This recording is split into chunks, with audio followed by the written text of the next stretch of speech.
Hey YouTube fish keeping community, it's Tony, Creative Fish Studio. Sorry it's been a while since I posted on here. I know.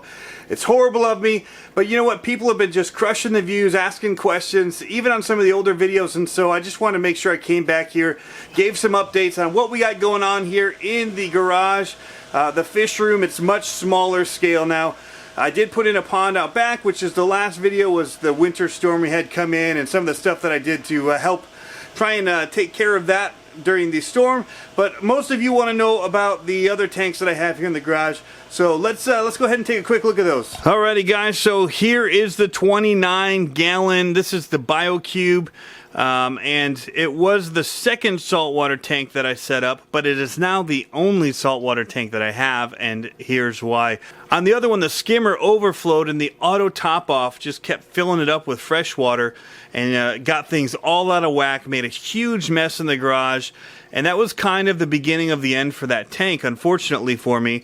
But during that time, I thought we had lost the anemone who's back there, and so he is kind of shrunken down at this point. He has survived it, but I thought it was a goner for sure. It was really touch and go those first couple days.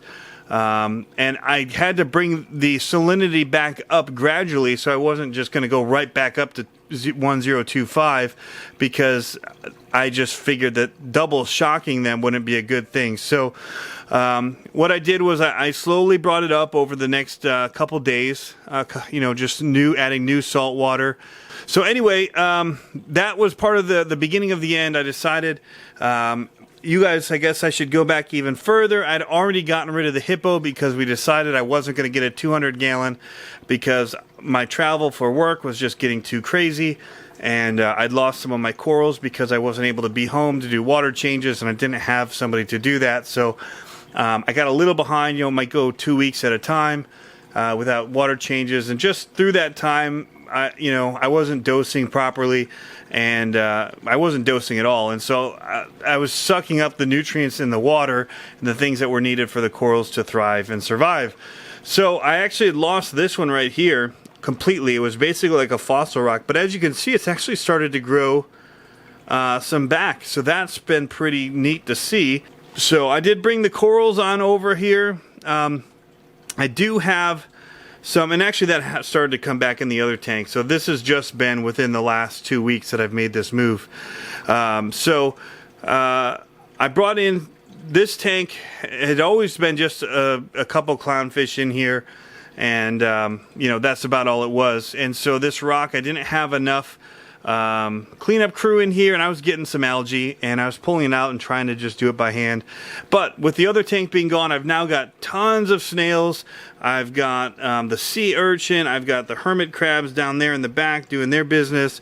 All kinds of stuff in here that started to knock this down, clean up the floor, and so it's looking a lot better actually already, just in the week that has been here. So I need to go in here again. I've been taking stuff off by hand, and so I just need to go in here and clean these up a little bit more. But yeah, as you can see, it's looking all right. It definitely needs more cleaning, but I'm happy with it. So I did trade out the fish. I had a Da Vinci clown in here and the Picasso that you see up at the top, but I really liked this black ice that I have over here, and I wanted to get him out here. And in the other tank, he always hid up underneath the filter, and so I never got to see him, and I spent a good amount of money for him. So that was part of the reason for keeping him, though I think I might have liked now the Da Vinci better as far as looks. It was a beautiful fish, big, but it also bit me every time that I'd come in here to clean it, multiple times. It was super aggressive. So I'm hoping that this is toning it down a little bit, and hopefully I can, keep it so that I won't be being attacked every time I get in here, because I find it's easiest to put my hand in here to get that front piece of glass because it's curved, which is one of the things I don't like about this BioCube, I've learned. But I brought in a bunch of my rock. The other rock I donated to the, or traded into a local hobby shop, as well as the Da Vinci and the other fish that were in there. Now my 50-gallon cichlid tank, I sold the fish, sold the tank. I sold the 20-gallon longs that I had in here, and I've pared down to just 2 tanks in the garage. So I've got the pond and I've got the stock tanks outside, but I've got this saltwater tank now that I'm keeping, which is nice. I should have good luck with my corals because I have 2 AI primes now. I kept both of them and put them on here. I sold my wave maker, my MP10, and yeah, so I still have the tank. It's down below as kind of an extra where the 20 longs were. So here I've got my goldfish. Now these are actually the goldfish that go outside in the stock tanks, but I'm gonna bring in 1 stock tank into the garage, but right now I have it's a cage for a cat that's we're trying to nurse back to health, and so that this winter took up the place where I would have put the stock tank. So the plan is to move that in here so I don't have to do this, because really what I want to get are ranchu, and you can see the little baby guy in there. He's still with me. Unfortunately, the orandas are not with me anymore. I've not had much luck with the orandas, but I will say that they are the only ones that I did get from a big box chain store. So nobody else had them in stock around here, and so I had to, when I went to the goldfish in here, that's where I got them. But I've since decided that I want to do the ranchu. So these are just some fancy goldfish. This one was given to me at a good price from the local shop to put into my stock tank, and you can see its fins and stuff aren't that great, kind of curved and all that. So that was probably something that came, well, definitely wasn't a top pick or top choice one. So yeah, I brought in here my lily pads from the pond, one of them, to see how it would do in here, and of course they're eating off the pads as they grow, or even before they grow, as you can see. I'm okay with that though. That's they need the greens, and but yeah, I'm running in here a couple filters, 2 sponge filters, one's a wall one, and then I've got my fluval set up there. But yeah, I take them out and just kind of squeeze them in water when I do my water changes, which I do with this right now once or twice a week. It's kind of like every 5 days more or less, so some weeks it's 2 times, some weeks it's 1, and it's done all right. Now I don't know, again, the orandas pine coned, and yeah, they just didn't do well. They lasted for a while. They were nice and big, and but yeah, just unfortunate.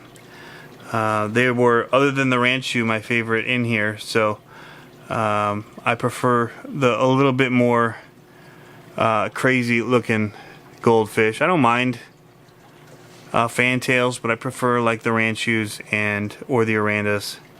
So bubble eyes, the really nice ones, I really do like as well. But for now, really, what I really want to get are some nice ranchu, and I'll probably end up ordering them from King Goldfish or King Koi over in California when it comes to it. They've got some beautiful ones there. So anyway, that's a quick look. Definitely my favorite right now are the koi and the goldfish, but I do love the saltwater tanks and the color that they bring.